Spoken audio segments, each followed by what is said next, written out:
All right, hey guys, welcome in today. We are doing a baseball hat step by step. We have not done one of those on my channel, and I got a great idea from one of my students. So we'll start out in pencil, probably about the size of my hand. And then you can decorate and design it with whatever team, logo, or thing that you want on it. Okay, first thing that we're gonna start off is a big arch line that goes like from one side all the way over to the other side.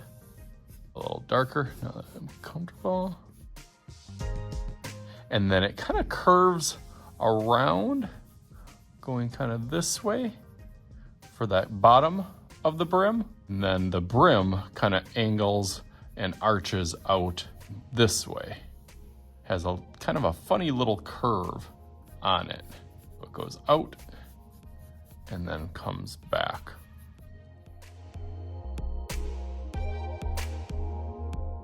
Put a little button on the top of it. You can add a little button.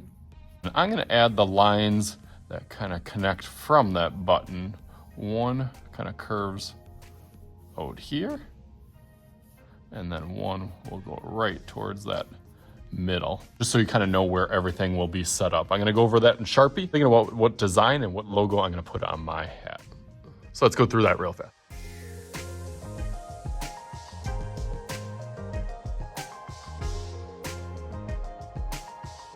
Okay, nice, that looks good. I outlined it a little bit sharp. It is hard to do a hat. I don't know what it is about the hat. There's different styles of hat. I brought a couple of my favorite home team favorite hats, and some hats are a little bit more sculpted, I guess, and a little bit more fitted. Other hats are a little bit more flat, but they all have that kind of basic concept that the brim comes out and then this part of the hat curves up higher and it's a little stronger on this side, but they all have those kind of beads that go down also. So again, you do whatever design and style of hat that you want, but let's make some magics on my absolute favorite hats. Just like, all right, ready?